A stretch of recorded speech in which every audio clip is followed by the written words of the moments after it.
Welcome to the Tackle Obesity Podcast presented by Lakanto, live from Radio Row in downtown Phoenix. We're here with KCAA Radio, and we have a bunch of fill-in guests today, and let's all introduce ourselves. Shane, let's kick it off with you, man. So everybody, I'm Shane Fricky. I'm excited to be here at Radio Row. I'm excited to be talking to you guys all at Riverside, California, and I'm just excited for this week. It's going to be a pretty great week and a pretty great show. What's up, guys? My name is Grace Del Pizzo. I'm from the Philadelphia area. Very excited to be on this show. Very excited for the opportunity. How you doing, guys? I'm Denzel Cortez. I'm California native, NorCal side. I'm excited to bring you some content, and we're going to kick it away for Super Bowl action. All right, awesome. And we got our guy, Ben Paris, behind the scenes producing the show for us. So shout out to him and echo everything they're saying. It's awesome to be here. And I don't think there is a better place in the world if you are a lover of sports right now. You got the Super Bowl, you got the Open in town. So, I think we got to kick it off with the Super Bowl. Dive right into it. Eagles and Chiefs. This game might, blow the roof off. I mean, these are the two best teams in the NFL, probably literally and by record. So, yeah, I would say so. I've been watching the Eagles all season, obviously. This is the best team I've seen. This is better than the 2017 Super Bowl winning squad. This is the most complete team I believe I've ever seen take that football field. So yeah, I'm really excited to see where this goes. Can't wait for the offense to blow the roof off, like you said, Austin. I would have to agree with you there. Philadelphia was looking really strong this past regular season. Coming in with Jalen Hurts, new to this at the playoffs. He's handled the adversity. He's handled the exposure very well. I think this team has responded very well as well. But they also have a really good competition with Kansas City, because Kansas City is coming in strong. Appearing in Super Bowls these past 3-4 years. They're showing up strong. I know Patrick Mahomes is very relaxed at this moment, and they have a lot of veterans that have been in this moment. So Philadelphia is going to have to be on their A game for this Super Bowl. Yeah, and just like you're saying right there with Kansas City, we talk about Philadelphia. They're kind of new to us, at least Jalen Hurts. This is his first Super Bowl. And then on the other side, we have Patrick Mahomes, who has been in 5 straight AFC championship games. This is his 3rd Super Bowl. So it's 2 different kind of quarterbacks leading this team. One quarterback that knows what he's doing. Mahomes won against the Niners in 2019. Then he played, his absolute heart out against the Buccaneers, did basically everything you can from a quarterback, and still lost the game, made some of the greatest throws I've ever seen that just hit the ground, unfortunately. But it's going to be a great game. And I think that something that I'm really keeping an eye on is that Eagles offensive line. They've been, they are the heart and center of that team. They're the reason that Jalen Hurts has been able to play so well as he has time. He's able to get mobile in the pocket, get mobile, run outside. So, Grace, what are you looking at this offensive line, and how do you think they'll perform in the Super Bowl? Yeah, so the offensive line is, like you said, the pride and joy of the team.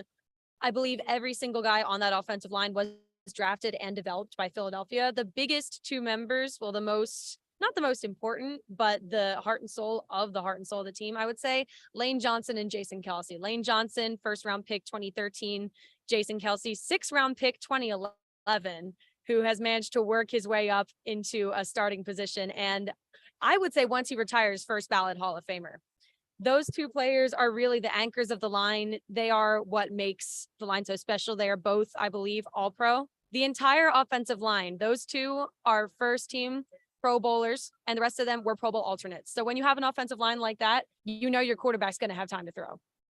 Yeah, and I'll just kind of hop on the Eagles train a little bit because about halfway through this season, the Eagles were by far best team in the NFL by record. To Jalen Hurts gets hurt and he's not playing for a couple of weeks, and some doubt started to kind of circulate along the NFL, right? And so you go into that divisional game against the Giants. People were picking the Giants as underdogs to win that game because they didn't know how healthy Jalen Hurts was. They were doubting the Eagles. First time they were kind of in the playoffs in that run with that quarterback, and they flat out dominated the Giants. These are 2 teams that have not trailed at all in the playoffs this entire postseason, the Chiefs and the Eagles.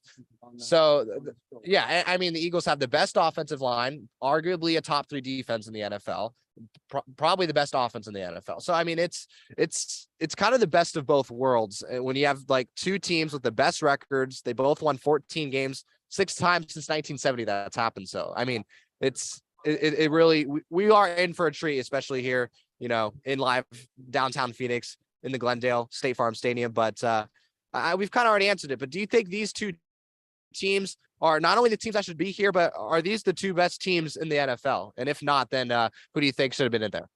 You know what? I'm not gonna lie. I was kind of rooting for Cincinnati in the Super Bowl. I'm gonna be straight up.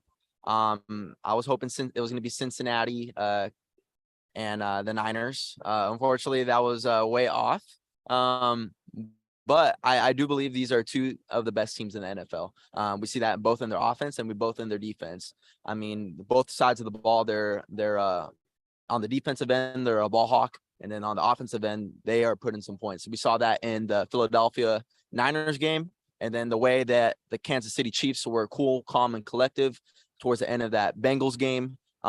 It's for sure going to be one Super Bowl that Phoenix and Glendale will remember. Yeah, and to kind of go off that question too, I think that it has been kind of a crash course since about week 6, week 7. The Chiefs will most likely win the AFC. The Eagles will most likely win the NFC. And then both quarterbacks kind of got injured within that time span. Hurts got injured in the regular season. Mahomes obviously had that injury during the playoffs where everybody was like, oh, wow, like this team is a juggernaut all throughout the year. But now there's injuries that kind of opened up the door. And then the Bengals and the Niners had more of a chance to get to the Super Bowl. And people started to talk about them more with all these injuries to the quarterbacks. And so then this kind of narrative of those are the 4 teams, the Niners, the Eagles, the Chiefs, the Bengals. And we got to see both teams, or all 4 of those teams, healthy for the most part. The Niners obviously missing their 2 starting quarterbacks. I actually just saw Trey Lance walk over there. So he's here on Radio Row too. But the Niners missing their 2 starting quarterbacks. But that was kind of the 4 teams that we thought are going to be fighting for it. They all got to the championship game. And then it was just the better team would win. And both times we think the better team that won that game. And now we have the 2 best teams going at it. There's nothing really you can ask more from the Super Bowl than the 2 best teams. And then also 2 electrifying offenses. Just from a fan perspective, that you just want 2 electrifying offenses. So the game's going to be a great game. We saw that Patriots-Rams Super Bowl a few years ago. It was 2 great teams, but it wasn't necessarily the greatest game. I think that this game, I can confidently say, will be a great game with the amount of weapons they have, with the quarterback dynamic playing style. So, I mean, we've been saying it all show, but this is just, I'm really excited for this game. It's going to be truly special. Any thoughts on the Chiefs Bengals game? I know that, a lot of controversy, towards the end of the game, the roughing the passer, there was a 3rd and 10 and, they ran a play, but apparently there was a whistle blown, but they let the play go through. Any thoughts on that? There's been a lot of, a lot of buzz around the NFL scripts. Do we believe in the crazy conspiracies? You want to go? Sure, I'll go. I think the best thing to come out of that game was the scripts theories. That was probably the best thing I've seen online. Yeah, I will say it was suspicious that the NFL gave the Chiefs basically what amounted to a 5th down. And they didn't convert, so it didn't matter anyway. But the fact that the refs gave them that 5th down out of nowhere I would say was a little bit suspicious. I'm no conspiracy theorist, but I was looking at that going, I'm gonna just take it back to that whistle blown towards the end of the 4th quarter, and at a play like that, as a defensive player, you have to know the time, field position, and I would just believe that costly penalty is something that as a defensive player that should be in your mind. If you have the quarterback and Patrick Mahomes already running out of bounds, he's going to go out of bounds. But we do see moments where Patrick Mahomes does run the tightrope and get some extra yards. But in this case, with the injured ankle, it's highly unlikely that he's going to try to pick up those extra yards. Things like that where they got themselves into field goal position is things that are costly. And we saw that to where Cincinnati missed the Super Bowl just because of that penalty. And it's unfortunate, but as a player, I believe that you should know when and where the scenario is. And it's definitely a game changer if you don't, any thoughts on that? Yeah. And I think just to bounce off of that, it's one of those things where I think the narrative around the NFL scripts is actually good because the NFL the players are so sarcastic and they have such fun with it that you know that it's not a thing, right? Like these players are going out every day. They're doing their absolute best, and the refs are human too. And so I think that's just kind of the reality of it. And hopefully that settles this down a little bit. But just before we get into our next topic, make sure to check out the NFL Alumni Health and Wellness Expo if you're in town today. February 8th through 10th, 10 a.m. to 5 p.m. Live music with the DJ, pickleball showcase, Arizona barbecue, and some Hall of Famers like Dick Butkus, Brian Dawkins, Otis Anderson, and Andre Reed. So some pretty good stuff there. Two legends right there. It's two legends. You said it indeed. How about this, though? We got Hurts versus Mahomes, one of the bigger storylines. First time two black quarterbacks are starting in the Super Bowl. Now, elaborating on that, Patrick Mahomes, he's proved that he's won a Super Bowl, even with, no Tyreek Hill. He was able to, take this team. He led the league in passing yards. Is Jalen Hurts as good as we think he is, or is it also just because he has such a good offensive line, so many good weapons, such a good defense that it kind of overshadows how good he is? I will say, I think it's bolstered. I think his excellence is bolstered by that offensive line, by his surrounding cast, but the improvement Hurts has made in the past year alone is incredible. And that's all him, because I will say I went to a game the end of last season, Eagles Giants, and even from where I was sitting behind the end zone, well, a little bit further up behind the end zone, I don't have those kind of tickets, but I was watching him and he was not reading the sidelines. He locked onto his first read and just went there no matter what. And this season, he's upped his game so much. And I believe this is the first offseason that Jalen Hurts has had the same play calling staff his entire career. College, pro, whatever. This is the first time he's stuck with Nick Sirianni and Shane Steichen. His entire career, it's been one play caller to the next. But I believe that consistency is what's enabled him to make the next step in that regard. I'm going to jump on you right there. I totally agree that obviously a system where it's consistent could definitely help a quarterback. I mean, going through different coordinators, different coaches, I mean, I think any player in general would be having hard time trying to adjust to that. Each coach kind of brings a different scheme. But kind of going to the overall picture, I believe each quarterback kind of brings something unique to the table. I think we kind of see how Jalen Hurts is able to expand, and it's crazy to see. Yeah, and we have our first guest of our little 2-hour special. We'd like to welcome Tony Castillas to the show, former American football defensive tackle in the NFL. How's it going, man? Can you hear us over there? Yes, I can. What's up, guys? How are you? How's Radio Row? Hey, Radio Row is pretty special. There's probably over 300 people here. Everything's going well. We got the stream up and going, and it's an incredible energy out here. Let me lead you off with the question, though. We're here with the Tackle Obesity Podcast. Just kind of tell us what brings you here today and what kind of makes this such a special initiative for you. Well, first of all, it's the name of the program is Huddle Up Against Obesity, and why I'm part of this program is that as a former player, it's all about life after football. And when you talk about obesity, it's a medical disease. It's not a character flaw.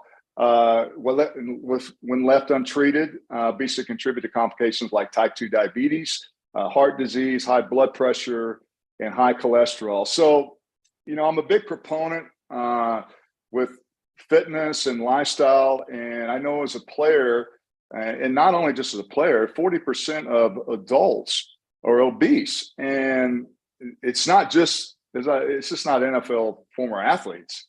It's the population. So I just believe in that. And it's all about being able to kind of help be a beacon and really inspire and be an accountability coach for other former NFL players, and really just continue to maintain your lifestyle. It's the whole slogan is train to maintain, life after football and your lifestyle and fitness. Right. Thank you. So as a lineman, obviously you put your body through the ringer every single snap. So how has health become a priority for you since your playing career? How are you maintaining that? Well, just going to the gym and realizing that I'm not 25 anymore. We're 20 or 20s. Look, as a former NFL player, everything was structured, strength and conditioning program, meetings, what you're supposed to eat. But that's just a very small part of your life. And then once you get out, I think you just see, see what's going on around you. And, through this program, it's helped dozens of NFL alumni directly, and really help having an open conversation about this, because, losing weight it's all about the long-term health. And really, for me, that's really what I want to do, is be able to maintain that, train and maintain. Yeah, Tony, while we have you here, I think we got to talk some football. Let me ask you real quick. You went to a couple of Super Bowls yourself, just kind of leading up to the big game. What would you say is kind of the main feel for these players, and what's kind of the vibe that you felt kind of going into Super Bowl Sunday? There's nothing like it. There's nothing. This game cannot ever be overhyped as a player, because you really don't understand until you actually get to the venue and get to this. The NFL does a tremendous job at this, setting the stage. Like, everywhere you look, it's just everything that is built this huge stage larger than life. And once you get there, I always tell guys, if you get a chance to play in a Super Bowl, embrace it, breathe it in, and just absorb it as much as you can, and just live in the moment. And it's nothing, and this is nothing compared to what you're going to feel like Saturday night before the game itself. Whether you're going to be able to sleep, whether you're dreaming about being a Super Bowl MVP, whatever it may be, just when they open up those curtains and you go out on that stage, get ready to hyperventilate, and just let it happen, because it's not something you just want to just like, okay, I'm going to control this. No, don't control it. Enjoy it and embrace it. So you were part of a couple of back-to-back Super Bowls with the Cowboys. Unfortunately, the Cowboys haven't seen the Super Bowl spotlight in a while. So I know. Hey, tough. But this offseason, anything about the Cowboys? What do you think they should do in terms of, Mike McCarthy being a good fit there? Dak Prescott, is he the guy that should be behind center? Any thoughts on your Dallas Cowboys and how they can get back to the Super Bowl? Play great in big games. And that's what they haven't been able to do, is play great in good games. And people ask me all the time, and you try to put your finger on something. I think Mike McCarthy, doing the different, the play calling, and letting the offensive coordinator Kellen Moore go. I think that it's all about the playmaking and maybe adding a couple of things to the roster, but I think it's all about just having consistency. And again, you got to be able to play great in big games, and they haven't been able to do that in 28 years, a long time, way before you guys were even born. Yeah, I was born in 2002, for the record. Okay, well, hey, you were thought of. Well, maybe not. Yeah. Speaking more on the player positions, I believe Jerry Jones did actually come out and say that he doesn't want to be too aggressive with the players that he's going out and getting. What are your thoughts on that? Do you think a GM has to be aggressive if he wants to see big success? Well, I think you look at the teams that they're playing, certainly you look at the Eagles, they were really aggressive and they made some changes, added some playmakers. And I think when you go out and you sign your quarterback and your running back, and you got a lot of money, in them and locked up in them, then that's kind of hard to do things. But I think you just go out and try to find a player that's going to help you as much as he can. I think that's, to me, that's the most important thing. Doesn't matter if you have this philosophy that you're not going to do that. Hey, if there's a player available for you now, and you can afford him, go out and pull the trigger. But I think, this franchise is different than unique, as you guys know. You follow the Cowboys, you follow the things that happen, and it's not conventional like some other organizations. Right, definitely. So you signed with the Chiefs in 1994, but mentioned, I believe, that your anxiety prevented you from continuing on with that organization. Right. Yeah. How would you say mental health specifically ties into your overall mission? Well, I think that this is getting back to the huddle up against obesity. You go to .org and you can learn more, and there's doctors that are trained on the issue of obesity, and don't be afraid to talk to a doctor. get a game plan that's for you. And when it comes to obesity, there's prescription. But back to your point about the mental health and what exercise and fitness does. I don't care if you're 21 or you're 54. There's so many benefits that help you with anxiety and exercise. And I'm sure if you guys exercise, you go out for a run or whatever that may be, at the end of the day, it's like you've had whether it's class, whether it's work, I need an outlet. And this is a tremendous outlet for people it's not easy at first, but once you get into that lifestyle, you understand the benefits of it. Yes, healthy, prevention, a lot of health issues that go along with being overweight, but the cognitive part of it, to me, and people are going to say this, you're crazy for saying this, I think exercise is your fork. And that's the point you can get to that is where you understand that and the benefits of it. You pick your health. The health doesn't pick you. I mean, you gotta take care of your body and soul. And to your point, the benefits of the cognitive release is tremendous when it comes to exercise. All right, Tony, before we let you go, I got to ask you about the Super Bowl. Eagles, Chiefs, two best teams in the regular season. Neither team has trailed in the playoffs. So in for a treat here in the Valley. Can you give the listeners your thoughts on the Super Bowl? Do you got a prediction in there? I got the Eagles by 7. I think that the Eagles possess from top to bottom, they check the boxes.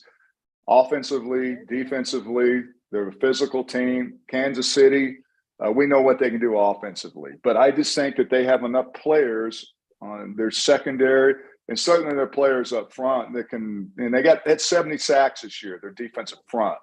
And I think that they'll do a tremendous job of slowing things down. I love their coach. And I love their quarterback, and I like the Eagles by 7. I mean, I hate to say that considering I was a Cowboy, and I just couldn't stand the Eagles. But if I'm a bet man, I'm not a bet man. I think I'm going with the Eagles by 7. Yeah, just a quick one last question. You played in the early 90s, which means you played against the Buddy Ryan defenses for the Eagles, right? What'd you think about Buddy Ryan? Buddy Ryan he's tremendous. He's great for the game. I think Buddy Ryan is, the whole relationship that Jimmy Johnson and Buddy had. Look, we didn't like each other. We couldn't stand each other. There was no exchange of jerseys after the game. It's like, let's run like hell to get the locker room so the fans don't throw stuff at us. So that was kind of the relationship you have with Buddy Ryan. But the dude was a tremendous coach. The guys loved playing for him, and it was tremendous for the game. Awesome, Tony. Thank you so much for joining the Taco Obesity podcast, man. It was a pleasure having you on. You shared some awesome stuff, and hey, we'll see what happens come Super Bowl Sunday, but I hope you have a fun time watching the Super Bowl this week. All right, guys. Have a good one. Thanks for having me. Of course. Take care. All righty, that was Tony Casillas joining us on the Taco Obesity podcast. We have more guests to come throughout the show. Some are planned, some are on the fly, but we have a lot of good guests coming for you guys. And don't forget, this podcast is brought to you by Lecanto. Valentine's Day promotion, 25% off all chocolates, sugar-free chocolate bars, chocolate truffles, and dark chocolate peanut butter cups. So make sure you hop on that and get your sweetheart something nice for Valentine's Day. But do you want to keep talking about the Super Bowl? I mean, it's the hot topic. We haven't really hopped into the Kelsey brothers yet. You got Jason Kelsey, Travis Kelsey. They had a big thing going on at opening night Super Bowl experience where their mom came up. They both got cookies, which is pretty cool.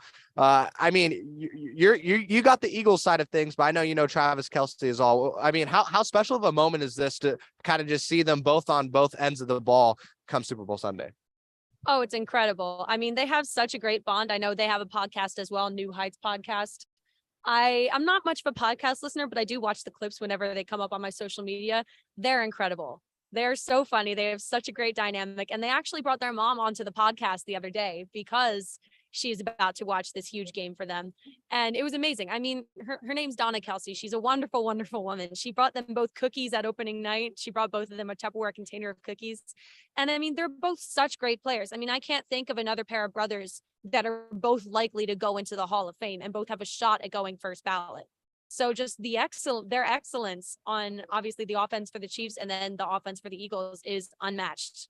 And, obviously Jason Kelce is going to make a big impact on Sunday, but Travis Kelce is just the type of guy who, like, regular season, postseason, it's practically impossible to stop him. It's really about containing him. So if you're the Eagles defense, like what can you do to maintain Travis Kelce and force the ball into the other receivers like Valdez Scantling, Juju Smith-Schuster, or even, get the Chiefs to run the ball with Isaiah Pacheco?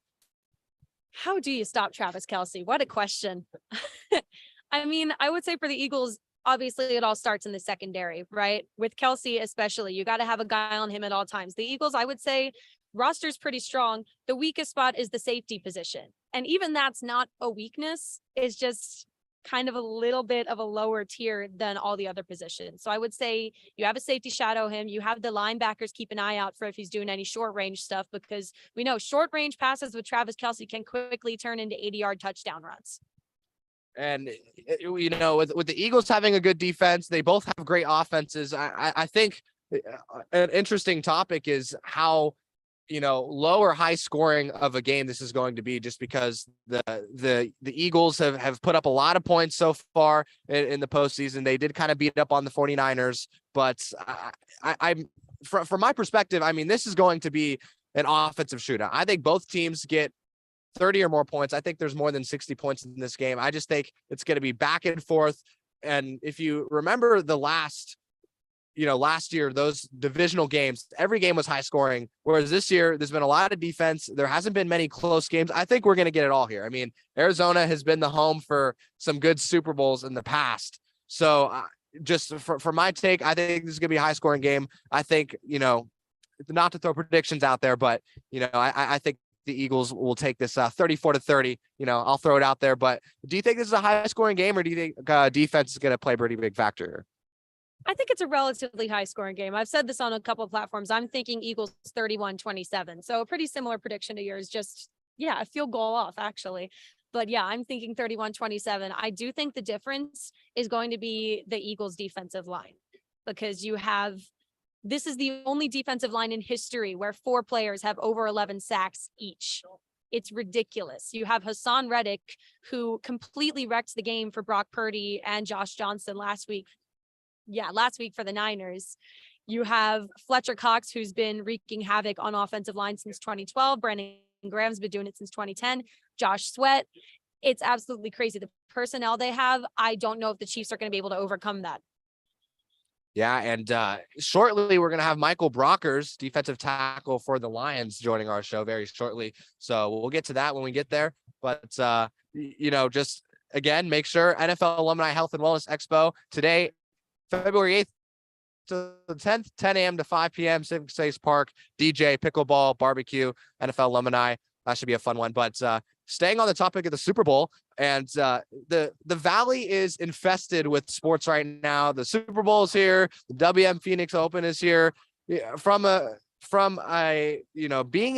both live in downtown. Have you seen this city, just the whole energy, the vibe? What have you kind of noticed within the past few days, the difference between how the energy is like right now compared to how it was a week ago when there wasn't so many people around and in town? Oh, wow. I mean, it's night and day. The city is alive. It's ridiculous. There's so many fans. I went to the NFL Experience a couple days ago, and I counted I counted fans with jerseys from all 32 teams. So everybody's here. It's ridiculous. It's just the entire nation is converging on Phoenix in this moment, not only for the Super Bowl, but also for the Waste Management Open, which is a huge moment for the Valley. Yeah. So, I mean, like you said, I have to kind of say the same thing. I mean, I think I've seen there's a stat where it's like there's 500 to 700,000 just more people in the Valley right now, which is insane. I mean, the population of Phoenix is maybe a little over 1 million. So I don't even know, but it's pretty crazy. We ready to get Michael on soon? I don't know when he's coming on, but we'll keep it rolling until he can take a seat with us. He is here live at Radio Row, which is also pretty cool. So many amazing athletes and media personalities here today with us. But I think another topic to talk about is with the Super Bowl being here. You've had the helmet catch. The last 2 games have been close. They've been nail biters. And Do you think that this is a game that is going to not only be a close game, but do you think that it's going to be a game that is going to provide a lot of entertainment? And do you think it's going to be close throughout the entire game? I definitely think it has the potential to be that kind of game. Like we said earlier in the show, these two teams have been on a crash course all season. And like you said, yeah, the last two Super Bowls in Arizona have been the helmet catch, and I believe Malcolm Butler's interception on the 1 yard line. So they have been nail biters, as you said. They've gone right down to the wire. I think these two teams definitely have that kind of potential. We've seen, obviously, last year, Patrick Mahomes going down the field with 13 seconds to go in the game to win. Jalen Hurts has led a couple of those kind of drives himself this year. These two quarterbacks, I really do think with them, it's going to be a duel to the end. Yeah, and I just real quick, I was gonna try and look up, like the betting odds, the over unders of the scores, maybe talk about little spread action here. Sports betting is another thing that's like really taken over the valley. Sports books are opening everywhere. Those are going to be crowded. There's one at State Farm Stadium. So, sports betting is going to be a pretty big thing going on here. And, there's always a lot of promos going on across all the betting apps and stuff like that. But, I mean, this is, Jalen Hurts, I think, I heard it in the press conference and just kind of in that opening night on Monday about how he is just grateful to be here and how he just is really just like soaking in this moment, because I mean, this is the first Super Bowl kind of experience that, he has had. Have you got those odds pulled up right now? You got those odds pulled up. All right. So here we go. Over under total 51 points for the Chiefs and the Eagles. I mean, we both had it at the over 60 points. Do you think 51 is too low? I personally feel like 51, that's what, 27 to 24 is 51 points. Do you think that's a little low? I would say it's a little bit low. I think it's going to go a little bit higher than that, definitely.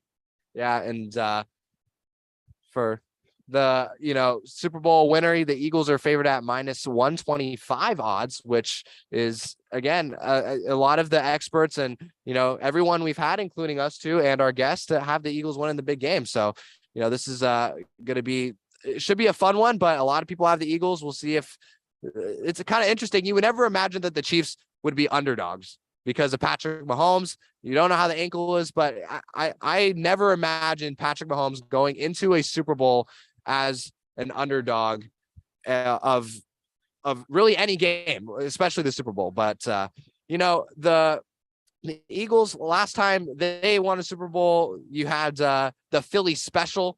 Andy Reid, he likes to cook up some special plays too. Just trying to pass some time until we get our guest. But do you think you see any special plays going on in the Super Bowl, whether it's the Philly special or some hamburger type cook up that Andy Reid cooks up for the Chiefs? Well, I would say both of these coaches are known for their guts, especially Andy Reid. I believe the last game of the regular season, he pulled out the ring around the rosy type of play against the Raiders, which frankly, that was almost comical in the fact that they actually, I believe, scored a touchdown on that play anyway. Correct me if I'm wrong, but I believe either they scored a touchdown or got a first down on that play. And Nick Sirianni is probably bringing up the league's fourth down percentages in terms of going for it by about 20%. Every time there is a fourth down that is below 5 yards, even I believe the divisional round, there was a 4th and 8 that Sirianni went for. He goes for it. He is not afraid of taking those chances, especially, I mean, the Philly special, such an iconic play, 4th and goal from the 2. With Doug Peterson. So both of the Eagles' past two coaches, Doug Peterson and Nick Sirianni, have not been afraid of taking chances. And I do believe at least Peterson got that from Andy Reid, who he coached under. But yeah, Sirianni's not afraid of taking chances. Neither is Andy Reid. So it's definitely going to be an interesting game. I don't think anybody's going to be able to predict anything. Do you think with, Jalen Hurts being so young himself, this offensive line, the defense is in shape, Sirianni's first year, manning the team. I mean, I think, if the Chiefs win this game, they're obviously in that dynasty discussion, but if the Eagles win this Super Bowl, I guess how big of a window do you think that this Eagles team with Jalen Hurts, with Sirianni, and with the offensive and defensive line, obviously there's going to be roster turnover year after year, but I mean, for me, this with Jalen Hurts under center and him just kind of touching the surface of his potential just because of how young he is. I mean, going into this year, I remember saying that he would be a top 3 quarterback in the league, top 3 fantasy quarterback in the league. I got a lot of hate for that. And, it's probably my proudest sports take I've had in the last 2 years, I would say. So I'm pretty proud of that. I'm a big Jalen Hurts fan. And I mean, if Jalen Hurts can come out and win this Super Bowl, I mean, there is going to be discussion. Not only is Jalen Hurts, one of the best quarterbacks in the league, but you have Pat Mahomes, Josh Allen's in that conversation, Joe Burrow's in that conversation. Where do you think if Jalen Hurts wins this game, or even right now, where do you think Jalen Hurts ranks amongst quarterbacks in the NFL right now? To answer your first question with the window, I think it's huge. Yeah. I mean, Jalen Hurts is, I believe, either 24 or 25. Devontae Smith is 24. AJ Brown is 25. Jordan Mailata on the offensive line is 26. There's so many players that are under 27 that it's unbelievable. Josh Sweat is pretty young. And we have Jordan Davis, who's not even getting any playing time, which is crazy. So I believe the window is open wide, and the next couple years, I believe you will be seeing the Eagles again. Now, for the second question, where does Jalen Hurts rank? A Super Bowl changes things drastically. You can say that Josh Allen's great, but has he ever gotten to the Super Bowl? No. You can say Joe Burrow's great. He's gotten to the Super Bowl. Did he win it? No. Was it winnable? Yes. Did he get it done? No. So I think if Jalen Hurts gets it done, he'll definitely be in the conversation, not even for top 5. I would say top 3 or maybe even top 2, because I think Mahomes is going to have the number 1 position locked down for a while, but Hurts is going to be nipping right at his heels if Hurts comes away with the win. Yeah, and I think another thing about Jalen Hurts is, he's such a mobile quarterback as well, like Josh Allen. Pat Mahomes has some mobility, but I think it just separates himself from the competition when he's going out there, especially if he stays healthy, just because, you've seen Cam Newton, you've seen Kyler Murray, who just kind of dealt with his first major injury, and it's tough. So it's like, yes, Jalen Hurts has that potential. He has that talent. And if he's healthy and he keeps developing his passing game, he already has the run game down. Easily, he'll probably be a top 3, top 2 quarterback in the NFL. But it's a matter of, will he stay healthy? And, I'll kind of throw it back to you, because I know you're kind of the Eagles expert compared to me, but it seems like the Eagles have done a really good job this year of protecting Hurts as well, because they have Miles Sanders, they have a good offensive line. So not only do they protect Hurts, but Hurts also knows how to kind of protect himself. He doesn't really put himself in harm's way unless, it's a dire situation at the goal line and his team needs to get a touchdown. And I might be wrong, but it seems like they're doing a pretty good job with that. Yeah, I will say that has also improved since last year. That's one of the things I noticed about Hurts, that he's just taken to the next level. Last year, whenever Hurts' first read didn't work, he ran. No matter what, he ran. He didn't go to the second one. He didn't go through his progressions. He just ran for it. If he got it, great. If he didn't and he got clocked, oh well. But this year, he's really picking and choosing his opportunities better. He's really obviously focused on improving that specifically, and it's worked. I mean, he has 760 something rushing yards as a quarterback. Other than, I believe, Lamar Jackson, that's not really a common thing in today's league, a quarterback having that many rushing yards and also being so efficient in the passing game. So I really think Hurts' mobility brings yet another dimension to the already 60-dimensional offense that the Eagles are running. Awesome. Yeah. And I guess throwing it to the other side of that, Patrick Mahomes, he's won a Super Bowl, but he's also, he's lost a Super Bowl too. So do you think I think we could both agree that even if Mahomes loses this Super Bowl, he's probably still locked up with that number 1 QB in the NFL. But how does a loss for the Chiefs and a loss for Mahomes in this Super Bowl kind of damage his, because I feel like after he won that first Super Bowl, everyone was expecting him to win like 7 or 8 Super Bowls. He was going to be the next Tom Brady, whatever, right? In terms of winning Super Bowls, but he's a long ways away from that, especially if he doesn't win this one. How much does this damage his kind of reputation as the next quote unquote, GOAT quarterback of our generation if he can't pull this Super Bowl out? I do think it depends on how he plays in this game, because I remember the Super Bowl he lost. He was nowhere near the reason why they lost that game. He was let down by everyone around him in that Super Bowl. He played his heart out. So I really do think it depends on how he plays. If he doesn't play well, I think it could be a knock on the legacy, but also I think you do have to take into account he's basically working with one working ankle at the moment. If he wins, I think it cements him as he's the top for at least 5 more years to come, unless Jalen Hurts or Josh Allen or Joe Burrow goes on an insane run. If Mahomes wins this Super Bowl and gets 2 Super Bowl wins within his first 5 years, that cements him at the top for a long time to come. Yeah, for sure. And I think with Patrick Mahomes too, another thing is I don't know if there's any question with that ankle, but he was definitely limping on it, in the AFC Championship game. Luckily, there's kind of that bye week with Pro Week and all the Super Bowl activity. So he's got a couple weeks off in terms of, resting that ankle up, and hopefully you presume that he's going to go out there. He's definitely going to play, but I feel like even if there is a slight limp within that foot, he's going to be fine. And I'll just kind of say for Patrick Mahomes specifically, there is a way for him, if he wins this Super Bowl, like you said, 2 Super Bowls in the last 5 years, that he is not only going to be the best quarterback in the league, but because Andy Reid's there, and it's not like this Chiefs defense is like top 3 in the league. I mean, they're an average defense at best, right? So I think, if they can add surrounding talent around that defense, Travis Kelce is getting into the 30s now, but he's obviously still probably the best target in the league for any quarterback, even at the tight end position. And with a good defense, with Patrick Mahomes and everyone else around him, I just feel like with Jalen Hurts, he has the surrounding cast with an offensive line, a great defense, and everything like that. I mean, do you think if Patrick Mahomes was in Jalen Hurts' position on the Eagles, it would just be like Super Bowl every year, no doubter? Or do you think it's a system specifically built for Jalen Hurts and his mobility? Yeah, I do think it would be Super Bowl every year, no doubt about it. I mean, if you plug Patrick Mahomes into the offense that the Eagles have surrounded Jalen Hurts with, and you just let Mahomes cook every year, no doubt about it. You look at the offensive line, you look at the wide receivers, even the running backs that they've put around Jalen Hurts. And Mahomes is a mobile quarterback too. I mean, maybe he won't be in the Super Bowl because of the ankle injury, but he's mobile. He can run too. When he needs to, he can take off on those 10-yard first down runs if none of his options are open. So yeah, I mean, Mahomes, if you put him on the Eagles offense, it wouldn't even be a question. He would go crazy. He would go absolutely insane. Thank you, man. You made that sound like a bad question, but I thought I had to ask it.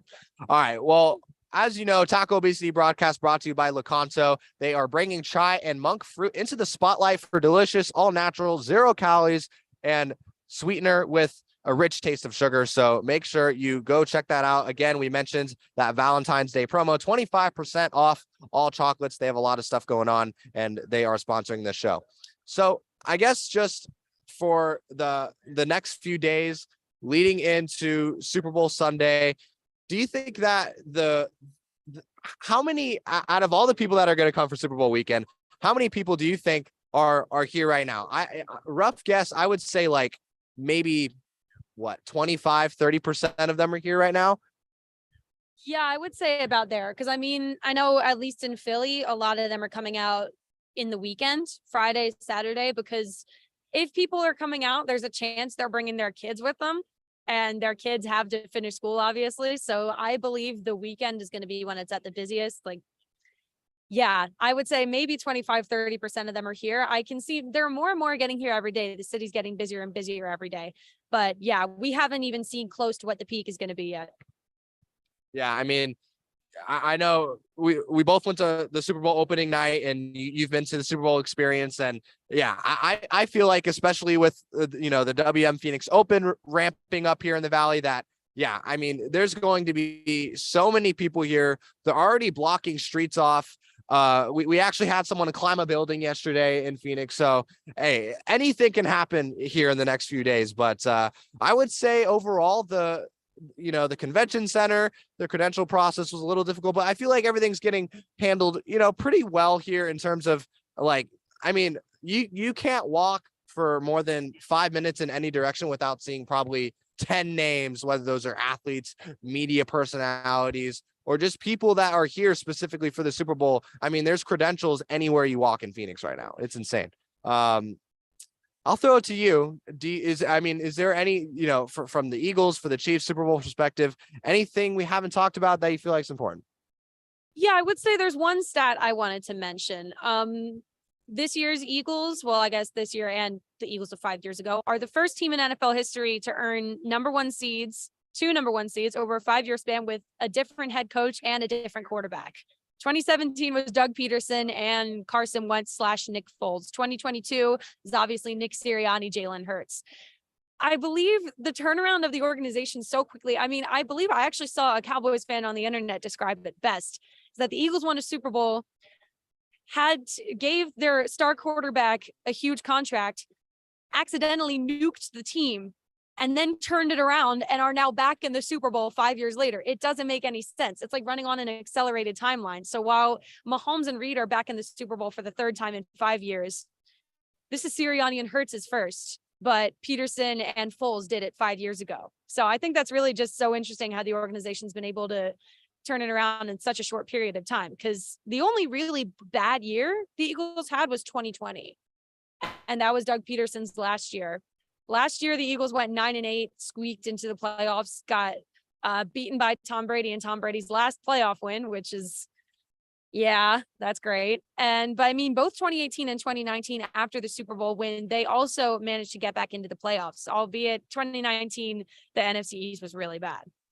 But anyway, the Eagles have managed to basically turn around and revamp the entire organization. There's only 7 or 8 players left on the current roster from the Super Bowl season in 2017. So I definitely think that's notable. And on a side note, make sure to check out the Locker Room Laughs event going on tonight at Tempe Improv in Tempe, Arizona, featuring Jake Plummer, Larry Sanders, Frank Sanders, and Michael Baxton. Doors open at 7:30, 8 p.m. NFL greats doing improv. It doesn't really get better than that. So make sure to check that out if you're in the Tempe area. I kind of want to ask you a question about Nick Sirianni, though. Do you think, he's been in the media for some meme-like press conferences earlier on, before, they got to the Super Bowl. So, obviously there's not a lot of hate now, but do you think Nick Sirianni is kind of the guy for the Eagles, win or lose the Super Bowl? Do you have enough faith in Nick Sirianni to be the head coach for the Eagles for the next 10 to 15 years? I do. He's perfect for the city. He is, I believe his press conference right before the NFL draft, he said that he played rock, paper, scissors with the with the college players to test their competitiveness, and he got ripped to shreds. And no matter how much the media in Philly or nationally laughed at him, he didn't listen. I remember there was one point the Eagles were 2-5 last year. It was their lowest point of the season. He said in a press conference something about planting flowers and that they were planting the seeds, but the roots had to grow before the flowers grew, something along those lines. It was a very strange metaphor. However, the flowers have now grown, as we've seen. And I really do have faith that for the next 10, 15, however many years, Sirianni's the guy. He gets it. Like, you have to be a certain kind of person to be a Philadelphia coach, a Philadelphia athlete, and survive. And he is not only surviving, he's thriving. So yeah, I have a lot of faith in Sirianni going forward. Yeah, and Nick, he's proven that he's definitely done a good job. And I guess on the other side of things with Andy Reid, little fun fact, he actually taught at NAU he was a coach at NAU for a year in the early 1980s. So he's got a little Flagstaff / Arizona pride, I guess, coming back to the Super Bowl. But another sad, I feel like this is the saddest stat ever, but if the Eagles or Chiefs, whoever wins this game has more wins than the Arizona Cardinals do at State Farm Stadium this season. And I feel like that might be it was everywhere on Twitter, might be the saddest stat I've seen in years. We're in Arizona. I feel like it's not too off topic to talk about the Cardinals a little bit. And just with Kyler Murray, and they're still looking for a head coach. It's been a storyline for about a month now, and nothing's really happened. And candidates kind of keep dropping off and signing with different teams. Come next year, where do you think the Eagles or where do you think the Cardinals are going to be? I don't see them really doing much of anything, especially with Kyler Murray rehabbing that ACL tear. He's probably not going to be back until at least maybe halfway through the season. So with Colt McCoy back there, with D-Hop likely out of there. There's an average defense there, but there's two good teams in the Valley right now, but the Cardinals are definitely not one of them. Yeah, I honestly do think the Cardinals have got to rebuild the whole thing. Whoever comes in as head coach is probably going to blow up the roster with good reason. It is an aging roster. They're one of the oldest teams in the NFL, even with JJ Watt just retiring. And that's one of the things. JJ Watt retired. What an interesting season the Cardinals had. DeAndre Hopkins was suspended. Kyler Murray had a clause written into his contract where I was supposed to watch 4 hours of game film per week. And then it was removed because he got upset about it. Like, there's so much stuff happened with the Cardinals this season. I don't know how they're going to top it this year, but knowing the organization, they're probably going to find a way, very honestly. Respectfully, of course. Yeah. But yeah, the Cardinals, I can't really see them making that much noise. Maybe they'll be the kind of team like the Seahawks this season where nobody expects them to and they make a run for the wild card. But yeah, I don't see the Cardinals going anywhere. What about you? Yeah, no, for sure. I don't see the Cardinals going much of anywhere. I mean, with Kyler Murray, it's interesting just because, you know, when Cliff Kingsbury was there, he was very safe with Kyler. They did not really create a good offensive system for him. They kept him in the pocket, which he's not a pocket quarterback. They didn't let him, you know, use his mobility, use his arm that we've seen.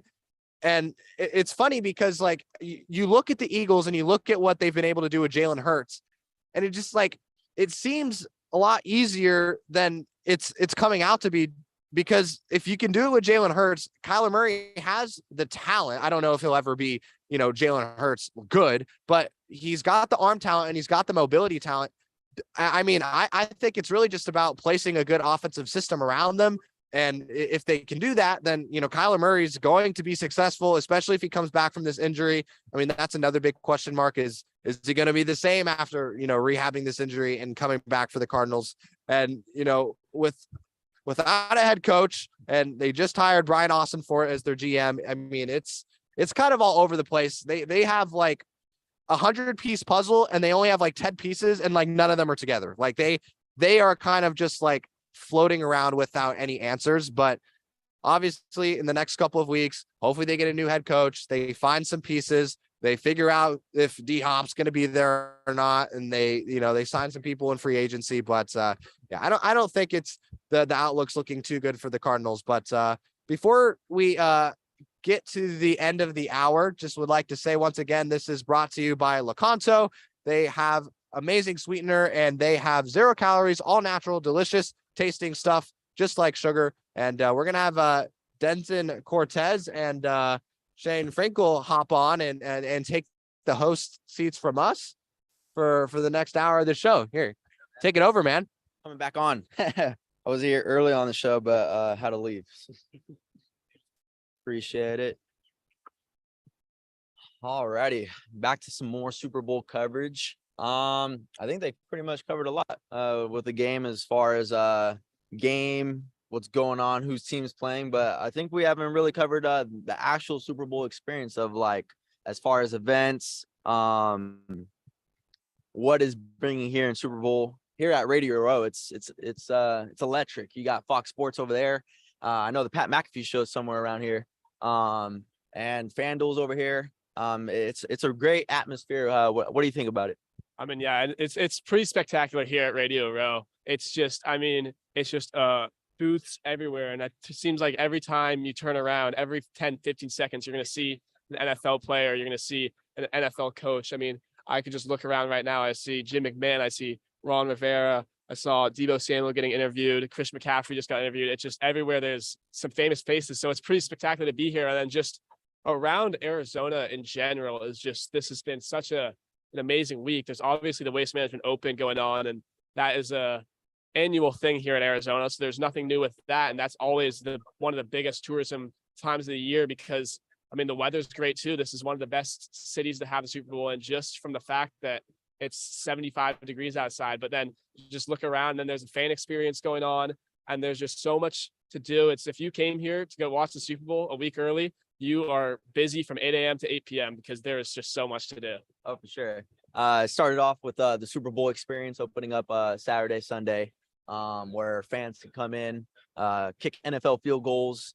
obviously they could run the 40-yard dash. They had the whole NFL combine out there. So if any fans wanted to test their strengths against how NFL players perform, that was an option. But also opening night was Monday. And that was pretty electric, having all the teams there on stage. We saw both Kelsey brothers, which that was talked about earlier in the show. But everything Phoenix has put on is pretty electric. You mentioned the waste management. It's definitely a busy time here in Phoenix. At opening night, they kind of showed the Lombardi Trophy. And if our viewers don't know, the Lombardi Trophy is actually going to be made by Tiffany & Co. this year. So it's definitely going to be a high up trophy for that. But it's an exciting time for football, exciting time for Phoenix. Also, the Super Bowl historic Old Town street tailgate was, I believe, yesterday at Scottsdale. It was free, so anyone that wanted to go ahead and join in and watch that was pretty electric. And then I think some performers are going to be performing as well. And then, yeah, there's some other great stuff going on. We have Locker Room Laughs going on tonight. So if you're in Arizona and you want to go to this, it's called Locker Room Laughs. It's kind of a mix between it's a comedy show, but there's a lot of football oriented. There's going to be football players on the show, and it's kind of just a great mix for people who are huge football fans, but also just, it's been kind of a stressful week, especially if you're a fan of the team. You're pretty stressed the entire week of if your team's going to win. So this is a nice way to, regroup, laugh a little bit. We're going to have actually a guest coming on soon, Michael Bankston, who's going to be talking a little bit more about Locker Room Laughs. But again, that's at the Tempe Improv. There's also, we've talked about the NFL Wellness Exposition going on. That's at the AE English building in Tempe, Arizona, on the ASU campus. And we'll have some guests coming on later in the show. Patrick Willis, one of the greatest Niners of all time, probably the greatest Niner linebacker of all time, will be on the show talking about that. But so there's all of that. And then there's also this Waste Management Open, which I know this is a football show, football podcast, but the Waste Management Open is also just a huge event. It's so fun. I went there last year. I worked it last year, and it's a great way, just if you're a fan of football and you're in the area, to maybe just go out there for a day, watch some of the best golfers. I believe 24 of the 25 best golfers in the world that are eligible, so not the LIV golfers, are going to be going to be playing in this. And so there's there's athletes everywhere. You look around, there's the best golfers in the world. There's a million football players all around this place in the world. So it's an exciting place to be. And I'm really lucky to be here at Radio Row. Kind of pitching in on those players around, Michael Brockers was on our show a little bit earlier, and it's exciting to see these players, like you said. As far as Super Bowl events, we have a lot going on right now, broadcasting to you guys live from Radio Row. If you guys just joined us, we're going to talk about a little bit about the game, though. What are your predictions, Shane? I think that both my cohorts have been saying Eagles and I'm saying Chiefs, and we'll get to that in a minute here. But we're happy to introduce Michael Bankston here from Locker Room Laughs and bring in this warm welcome to this Locker Room Laughs thing that we're hosting later tonight. So either you guys want to talk about the event going on? Yeah, so I'm gonna actually be on stage, so I consider myself a comedian, pretty funny. But Locker Room Laughs will be at Tempe Improv tonight. Come on out. You'll get some laughs. We'll have Larry Sanders on there. We'll have Frank Sanders. We also have Jake Plummer, as well as myself.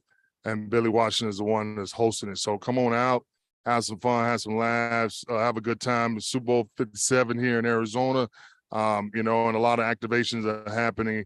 A beautiful place to be. Weather is nice. Was on the golf course the other day. Can't beat it. I actually got one more question for you. It's Locker Room Laughs talking about this. Who's the funniest player that you've ever had in the locker room? Funniest team that you've ever had? There's a lot of comedians. Man, who was the funniest, you say? I mean, Larry Sanders was always cutting jokes. Eric Hill was always cutting jokes. I mean, there's a lot of people. Keith McCants, the late Keith McCants, was always cutting jokes. I mean, we all had a lot of fun in the locker room. It was some tense moments because we was getting our ass kicked, if I can say that on the radio. But at the end of the day, the guys had a good time, camaraderie, and we enjoyed each other, and it was a lot of laughs too.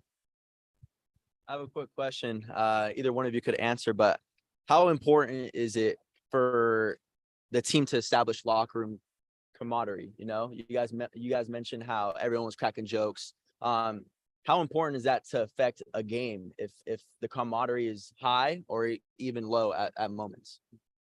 I would say it's very, very important to create that, because, as individuals coming together to accomplish something greater, you have to have that tight knit bond together. Okay. Because, you're going out there and playing the game, you're going to be worn. It's going to be, good times, bad times, highs and lows within the game. But if you have that cohesiveness together, as a unit, you can coach each other through it, make it through it. You can weather the storm, so to speak, which is really a good thing. So I would say it's really, really important asset to have on a team is a really, really tight knit camaraderie with the guys. Now, were there any moments like what can you guys give an examples of any events, any trips maybe to establish camaraderie that kind of maybe even inspired you to join locker room laughs? Well, all those guys that I mentioned, I played with, as well as my compadre right here, Eric Swan. We played on the D line together. So you're right. When those type of things where you know each other is easy to connect. And when you had the blood, sweat, and tears, when people say back in the day, that's how it was for us. Nowadays, it's a little different with the new CBA and everything else. But for us, it was blood, sweat, and tears that we had shared together on and off the field. And so that unit is tight. We even have conference calls with Eric Hill, Ronnie Mack. We had Clyde Simmons, Seth Joyner, Mark McMillan, Jerome Daniels. I can go on and on. And a lot of those guys, some of those guys will be there tonight. So that's the beauty about it. We stay connected over the years. Sometimes that's tough to do because everybody live in different cities. But we've been able to do that, whether it's emails, text message, or phone calls. So that's been a blessing. And I hope that continue to take place because life is short. We see another player just passed away the other day. And it's sad, gone too soon. I hate seeing that. So anytime we get together, we take pictures and, love on one another. That's what it's about. It's an NFL brotherhood. It's an NFL brotherhood. You're right. A fraternity that only elite people had an opportunity to play, and we are those people. And see, also people need to understand, for being a National Football League, a very elite group, on this planet, especially in this country, only very few people can accomplish that and do that. So we've done something very, very special. And so it's very important to stay tight knit, stay in touch with each other because, tomorrow's not promised. A lot of guys have suffered, endured a lot of sicknesses and injuries. And unfortunately, a lot of guys are not with us today because of it. So we make it a point somehow to stay in contact with each other and just make contact and, call you up, Skype you or FaceTime you and say, hey, just checking on you, make sure you're okay, want to hear your voice. And even take the time, now we're doing something, another step we're going to start next year is actually start taking trips to different cities where the players live. So there's a big chapter in Dallas. A lot of guys live in Texas, Larry Simmons and those guys. And there's a lot of people that live back east. Currently, one of we call him our commander, Eric Hill. He lives in New Orleans. And so we're going to take time and have our reunion parties and go back to those locations and just, just get together, have food, drinks, talk, golf, go out in the city and the town, reminisce about old stories because we have that, you know what I mean, in that era. So it's something special and we have to keep it going. Oh, sure. I mean, I don't want to speak about myself. I played football for a while.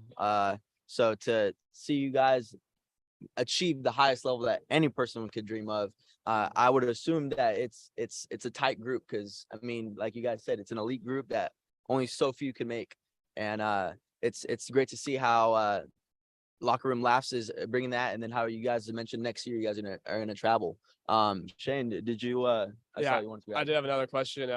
So you say that you're a funny guy, you're funny in the locker room. When did you kind of decide, I kind of want to take this on stage? I want to be like talking to people at a locker room laughs type thing. When did that decision click that you want to start doing comedy on stage and kind of sharing your comedic wise with everybody else? You asked one, I'm funny all day long. now I just get an opportunity, let the world see. I need to make sure the Facebook Live is happening. Everybody needs to see what time it is with the social media. But everybody has that comedic aspect about them. I think to lighten things up a lot of times, humor is more beneficial than crying on certain situations, and a lot of times that's why I deal with stuff, but laugh about things because some things I can't change. So it's going to be what it is. And so I just got to move on with it. And I have to have the right mindset and the strength just to keep it moving. And a lot of times I just laugh things off. So yeah, we'll see how funny I am tonight. I should be, number uno. You should come see me. The rest of the guys just, they're just on stage. They're props for me. So tonight will be a great time. Question: are you treating this like a game? Are you going in there like focus, or how is this different compared to the NFL game situation? Oh no, it is a focus. We actually had to do rehearsal. So we had to practice. Yes. We had to practice, we had to rehearse, and we got to get there early again to go through the script one more time. So no, you're right. It's gonna be humor, but we're gonna have to be focused. Right. I don't want to look stupid on the stage. I can't go up there and say hi, mama, and I'm embarrassing her on stage. So, but again, we're gonna have some fun. It'll be a great time. Locker room labs. They've been doing it at the Super Bowl. They done it at the Prostate Council, where I'm on a board of. They've done that a couple of times, and it's been funny. It's been hilarious, and we have a great time. You want to add to that? How are you coming in focused in for this event? Well, like me missing training camp, I'm not going to be on stage, so I'm maybe in the audience. I get a chance to look at the guys and just size everybody up and just listen to all the awesome stories. Has there been any advice for him to potentially any jokes or any personal stories that you kind of mentioned to him, like, hey, I mentioned this. Well, I think with Michael Banks, he's an all-pro with that. Michael will come out of his left pocket with something and just totally shock you. Yeah. So he has that gift. Yeah. So I don't think he really needs any coaching or enticement or anything of that sort. He can handle it. Yeah. That's awesome to hear. Yeah. Awesome to hear. Shane?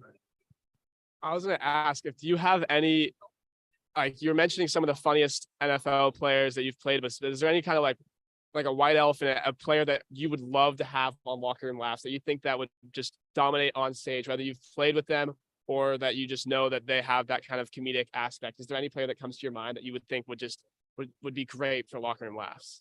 I know I'm kind of putting you on the spot, so take your time. No, you're fine. I mean, as you were saying that, there's so many players that come to mind. So I'm just like, playing with Darnell Scott when I was in Cincinnati, he was funny too. Carl Pickens, he was funny. Just his humor, it was just straightforward, and even though he had a straight face, but it was funny. But I would say some of those guys like Eric Hill as well. I mention him because we have that connection. So a lot of times with the comedic aspect, it's four of us on stage, and we have to feed off each other.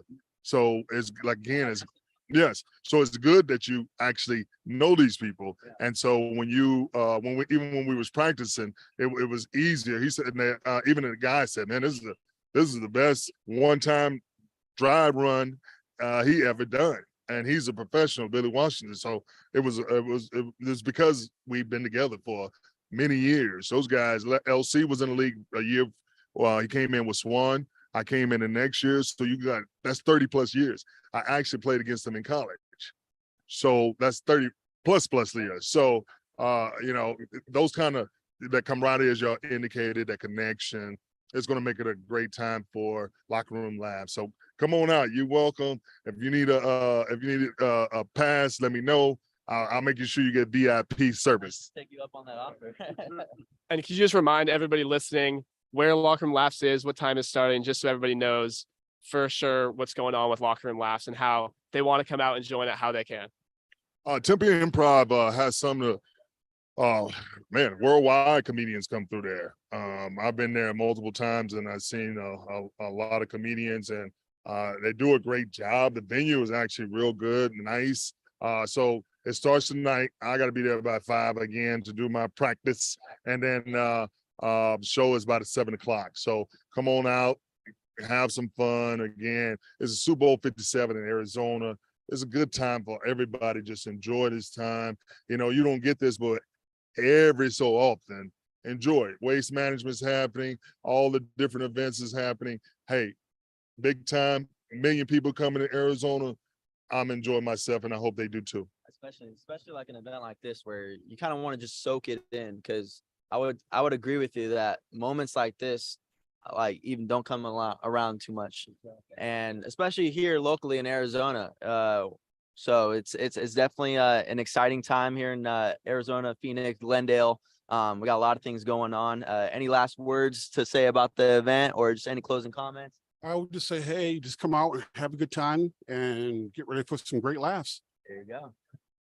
Yeah, and as I was saying before they come on, it's a sports week. Everybody's sports minded. There's a lot of sports fans in town, but comedy is a huge part of sports, as we've been talking about. In the locker room, it's a huge part of sports. And so this is a great way to meld those two together. You have comedy, we have some sporting legends, and I'm sure the jokes, and it will be talked about sports. So I'm sure it's gonna be a great time. That's 7 o'clock at the Tempe Improv. It's called Locker Room Laughs. You can look it up at lockerroomlaughs.com, and you can find how to get involved. So I just want to thank you guys again for coming on the show and speaking about it. Yeah. Awesome. Thank you. Awesome. Thank you very much. Yeah. Good job, youngsters. Awesome. Thank you. Awesome. You guys have a good one. Have a good one. On to the next. Awesome. to the next. Always moving. So again, yep, that's Locker Room Laughs. It's great to see the comedy aspect behind football. And, you know, football is such a brash sport. They're so hard. It's a hard hitting sport. There's times where you really get your emotions involved. You get sad when your team loses or one of your players get injured, but then there's such a huge comedy aspect about it. So I love that they're coming on, trying to promote this comedy show that they're doing. I'm sure it's going to be a great time for them. It's going to be a great time for everybody that's able to make it out and enjoy it. I totally agree. Reason I asked the question of camaraderie is because I think that's definitely an important factor. And in a game like this, each team has to be on the same page. You can't have one player not in their headspace, especially in a game like the Super Bowl. Each player needs to be on their firing cylinders as far as preparation, as far as film, and as far as attitude coming into this game. But definitely it's always glad to hear, and always amazing to hear that they still kind of keep in touch even after their playing days, and to still keep in touch and keep that camaraderie going. It's always exciting. Yeah, it's great to hear that they're going on trips together too, because there's keeping in touch is one thing, sending out a text every once in a while. But if you think about what they've been through with these other players, their teammates, I mean, they spent for seasons on end. You spent every single second with them. You practice with them all week. You play these games. You're the height of your emotions. Yeah, you see them more than your family. You see them more than your family. 100% see them more than family. And they catch you at the height of your emotions. They capture you when you're, just suffer a tough loss, or you suffer a huge win, like for instance the Super Bowl. And so it's that emotion that you share with them. It's so important that they are able to bring that back years later, travel around and kind of relive those days. And they were also mentioning how Bankston was part of some tough seasons, and it's tough sometimes, but the comedy aspect of it does make it a big deal, because after the game, instead of kind of calling each other out, you can kind of, everybody's mad, but you can kind of crack a joke here and there, make the tensions a little lighter, so that it's not as teammates start calling each other out, and then it brings on the field. The comedy aspect in the locker room is a huge job for the team, as we were saying, the camaraderie, and we played well on the field. And we kind of saw that calling out, and after the Bengals lost, what was the player? Was it Pratt or? I can't exactly remember, but I know exactly what you're talking about. Emotions were said after the penalty, and I understand at the moment it's definitely hard, definitely tough times, especially losing to a game like that. But like you said, and like how they said, moments where you can kind of laugh it off always come back around, and it's glad to hear that they're still sharing their experiences in front of the stage, and it sounds like on camera too. So kind of shifting gears back to Super Bowl Radio Row and the experience. If you had just joined us, welcome. We are here live here at Super Bowl Radio Row in Phoenix, Arizona, here located at Footprint Center. A lot of things are going on here at Super Bowl Radio Row. We just had some former NFL players talk about their locker room laughs event coming up in Tempe. So if you did not hear that, stay tuned for that. And yeah, it's an exciting time in Phoenix. Super exciting time. We're gonna have Patrick Willis coming on the show in about 20 minutes here. So that's something that I'm really excited for. I grew up in Northern California, and so I know that what he means to the entire Bay Area, the entire Bay Area sports legends. I mean, he was playing there when it was the Giants and the heat of their dynasty, and when the Warriors were starting to get retooled. Curry was starting to show what he's about to be. So it's gonna be great to have him on. But just now until then, I think one thing I'd like to talk about a little bit, we're talking about the Super Bowl, but I saw the Pro Bowl last week, and I know that's not something that a lot of people have watched, but I think that me personally, I thought the Pro Bowl actually was a better system than what it was, just from the fact that they fully built into the fact that this is purely for entertainment purposes. So. This is not really like going to be like any all-star game where we're going to see these best players going at each other.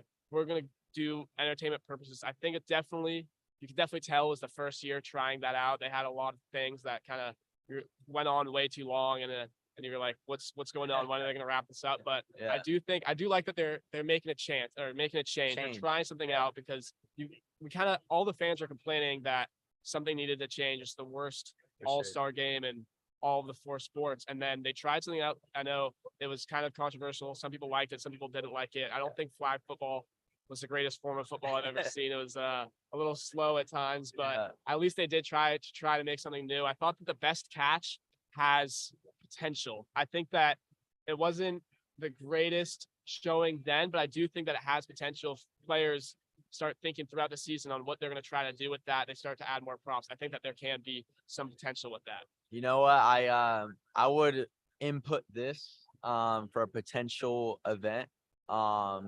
So if anyone out there listening, the NFL, one-on-ones, I think that would be an exciting event, especially for Pro Bowl. You got top DBs like Darius Slay, Jalen Ramsey versus your top wide receivers and Justin Jefferson, Stephon Diggs, So I think that would be an exciting event, but I agree. I think they did need a change, especially for the Pro Bowl. I did see a clip, some Pro Bowl clips as far as 7-on-7 game. I saw Jalen Ramsey truck Tyreek Hill. That was pretty funny. But yeah, it was an exciting time in Allegiant Stadium. They had the dodgeball events going on, 40-yard dash. Best catch, I agree. I think the best catch is definitely an event that should be an exciting. But it's promising to see the NFL is doing some change.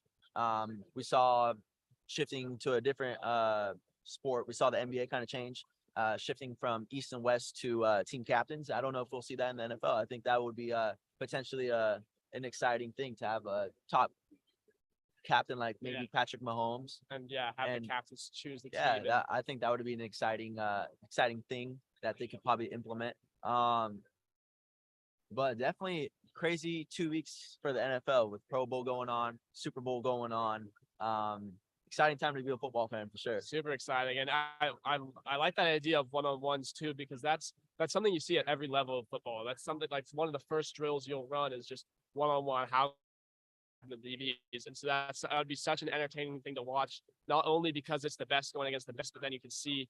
I'm sure that high school players will try to steal routes they see ran on the one-on-one. Like I'm sure Justin Jefferson would run a pretty crazy route that'll be kind of copied, and that happens throughout the season. That kind of maybe there's some leftover tension. I'm sure Jalen Ramsey probably has a little leftover tension with some wide receivers and some wide receivers with Jalen Ramsey as well. So that'd be a fun way to kind of put them two at it. And it's not the highest stakes of an NFL game. It's kind of in fun, but you can kind of see these players try out these new routes or just try to just make the other person look embarrassed. So I really like that idea too. And the NBA, we were just talking about how they switched it up. They actually, this year, I believe that they're just doing two captains that are picking their teams right at the beginning of the game. They're going to have just, this is what we're going to do. We're going to pick I want him. So they're not going to have any time to know who's with who. But I think that all of the All-Star games are starting to get better. And speaking of the NBA a little bit, I don't know if you caught the Lakers game last night. I did. LeBron James broke the all-time scoring record in the regular season. Yeah. And that was a That pretty was exciting. spectacular moment. Big what'd you sports see moment. there? Yeah, big sports moment. Talk a little bit about basketball. It's a big sports moment. LeBron James passes Kareem Abdul-Jabbar for all-time NBA scoring leader. I'm a Laker fan, so it's always exciting to see the Lakers any player do good. But it's definitely been talked about. I've heard a couple people say it here at Super Bowl Radio Row that news is even traveling here in the NFL that LeBron is furthering his legacy as one of the candidates as best player to play basketball. Yeah, and it was super special to see that. You saw his two sons were right there. I want to shout out Kareem Abdul-Jabbar because he was sitting there with the camera in his face the entire game. They're cutting to him every single time LeBron hit a shot. They're cutting to him, and he could have just been at home, his record being broken, and just have like it always focused on him. So I thought it was really big of him to go there, and he even shook hands with that ball at the end. So it's crazy how we have this huge Super Bowl week, but then there's also, I mean, this is just the mecca of sports right now. So that was truly spectacular, and I'm sure that most players, even playing in the Super Bowl, have got some time to get away from the film and get away and watch a historic moment in sports history, just basketball history. For sure. Shane, I wanted to ask you, what do you think your predictions? How do you see this Super Bowl game panning out? Do you see this a low-scoring game like kind of what we saw in 2018 with the Patriots and the Rams, where it was a defensive battle, or do you kind of see this as a offensive shootout in a way? I think it's gonna be an offensive shootout. I think everybody thinks it's gonna be an offensive shootout, but it's just because both offenses are so dynamic that they are two good defense. The Eagles is one of the best defenses in the league, but with such a dynamic offense and with 2 weeks to prepare for these defenses, these are two really smart offensive-minded coaches that can draw up some plays that we've never seen before. I'm sure the Chiefs are going to run out some absolutely wild plays, just like Andy Reid loves to do. Oh yeah. And so I'm really excited for Patrick Mahomes. I think we've seen him play in 2 Super Bowls. He won the first one against the Niners, and he played spectacular then. He won MVP. And then the second one, I was saying earlier in the show, he didn't win, but he played about as good as you could as a quarterback in a game that you don't win. He was making some of the best shows, but he was just going against such a good Parallel defense. to the ground. Yeah, throw. parallel. I mean, some of those throws were just Crazy. insane, and it kind of just started to slip away from them at the end. But I think that this year, Mahomes seems to be. I think he's fully healthy now. Hopefully. I think that he didn't look like he was lingering a ton or as much as a lot of people expected. It seems the injury wasn't nearly as severe as many people thought initially. The Chiefs are getting Clyde Edwards-Helaire back, who he's going to help them in some aspects. I know that he hasn't really been the lead back much of the season, but he still is a young running back who was drafted high, so he's going to help them in some aspect. And then the Eagles they're rolling right now. They just went against the Niners, who I think was probably the best defense in the league, and put up 31 points on them. And so that even shows that they have so many weapons. Miles Sanders running the ball. Jalen Hurts obviously has a MVP caliber season, and then just 2 amazing wide receivers out there that can create separation and catch the ball almost anytime they want to. That 4th down catch, which may not have been a catch, but 4th down catch by Devontae Smith is, one of the greatest catches I've seen on a 4th down, knowing the moment in the game. It was a 4th down. It was the first drive. They had to, they had to kind of sure right there. Awesome. Yeah, I totally agree with you. I mean, like I said kind of earlier in the show, I think each kind of quarterback brings their own unique ability to this game. Especially Jalen Hurts being able to be mobile and be able to create plays when plays break down is something that I believe he brings to the table. And as far as Patrick Mahomes has been in this situation before. We saw him when he came into the league, roaring in 2018.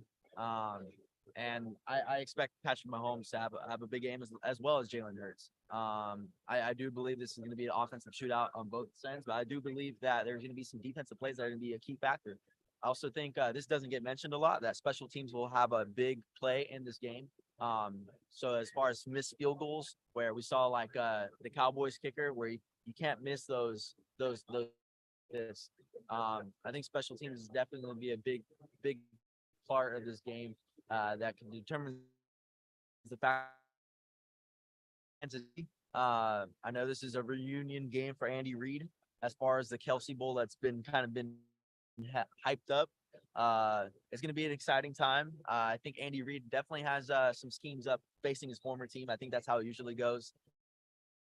A little bit of animosity. You might leave okay, but there's always animosity there to where you wanna beat your former team. You know? Yeah. Andy Reid is a coach that they had for a long time, and from what I 14 years of yeah, right? from what I know, Eagles fans love Andy Reid. They wanted to see him win with the Chiefs. They loved him as a coach, and so now you're kind of going against this person that you looked up to for so long. And Andy Reid, obviously, this Eagles team is completely different when he was there, but he still knows the Eagles. He still has, as you're saying, that kind of extra little motivation of this is the team that I wasn't able to get it done with. This is now I'm on the team that I was previously able to get it done with, and he's going to want to do it again.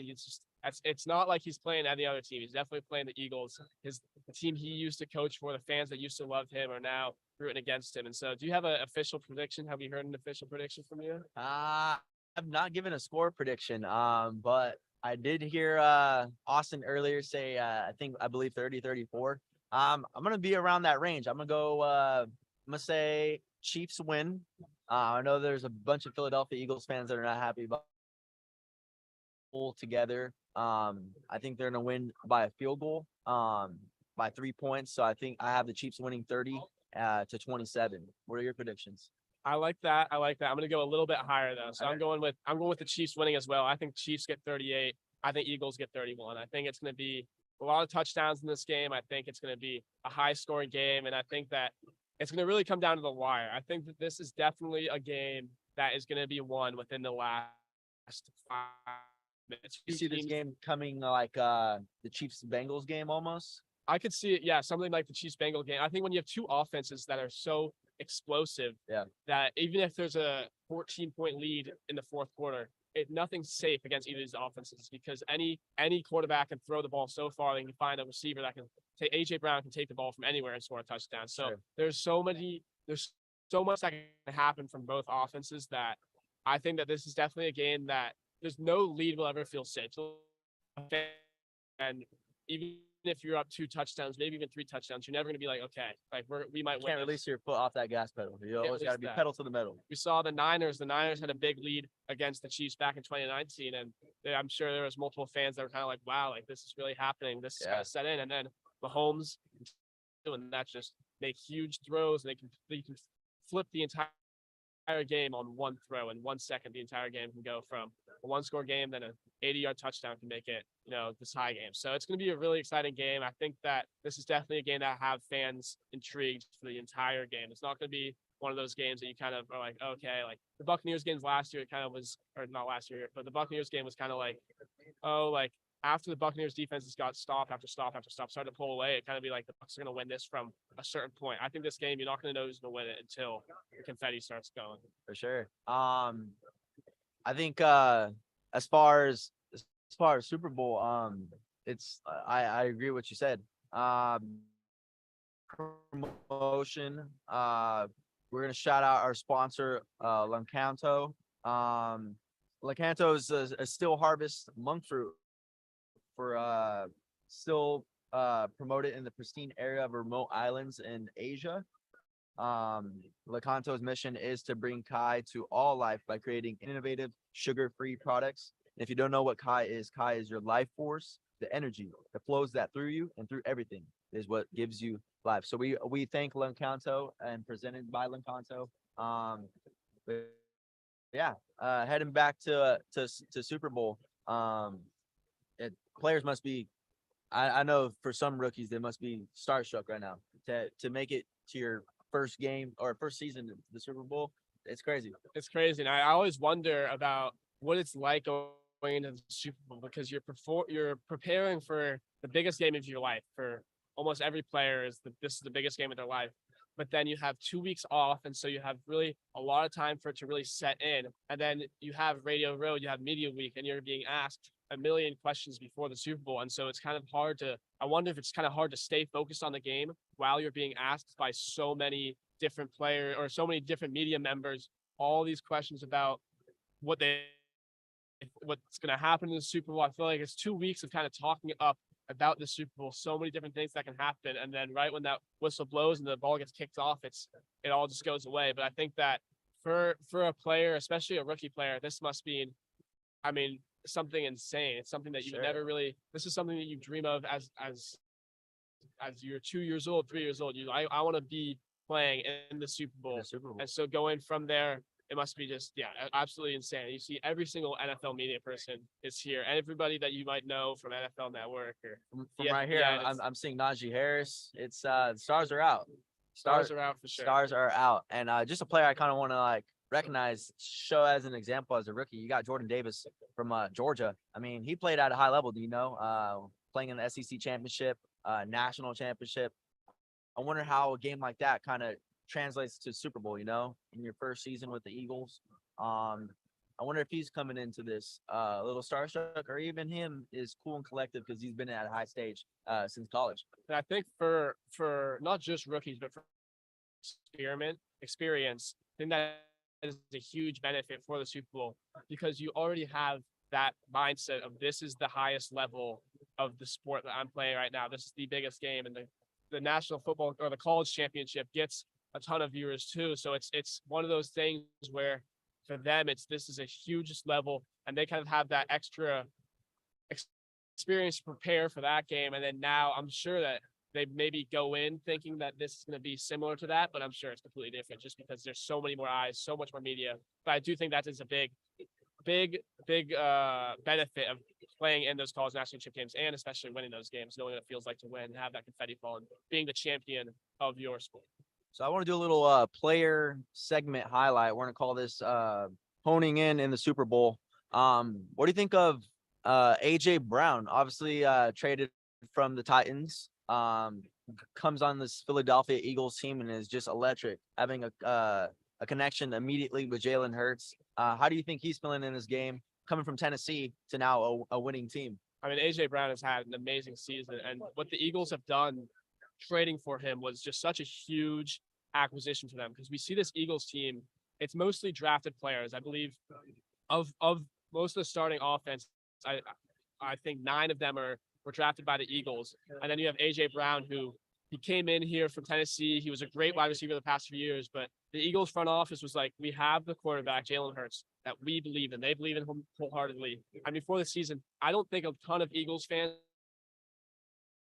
I don't even know if a ton of Eagles fans thought that he was necessarily an answer. And they said, we have this quarterback that we feel is the answer, so we're going to go get him the best wide receiver on the market that we believe we can help bring him in and help win. And then he's just been phenomenal. He also is not getting as much double looks because he's able to kind of, he has to be single because then you have to double AJ Brown. You can't leave one of them. So I think that him going from the Tennessee Titans, I mean, they've been in contention the past couple of years. They've almost been in this position before. I think for him to come to a team that is just rolling on all ends, and it seems like he's fitting in perfectly with this team. And so I'm happy for him. I'm happy that he gets this chance, and he is a wide receiver that deserves to be playing in this moment. He is one of the greatest wide receivers playing today, and so he is definitely a wide receiver that gets to play in this moment. Deserves to be playing in this moment. I definitely agree. As far as Devontae Smith, I mean, Heisman winner. We know what he can do as far as talent wise, and for him to get kind of that coverage off, but kind of like wide receiver 1A and wide receiver 1B, both wide receivers could be wide receiver 1 and take over this game. So I believe DBs on Kansas City need to be on their A game, especially to cover these 2 wide receivers that could generate points. And if they're covered, I mean, you got a problem with Jalen Hurts just running up the middle. And something interesting also about the AJ Brown, Devontae Smith is they're so different as a player. I mean, AJ Brown is just a physical freak. He's so strong, he's tall, he's fast.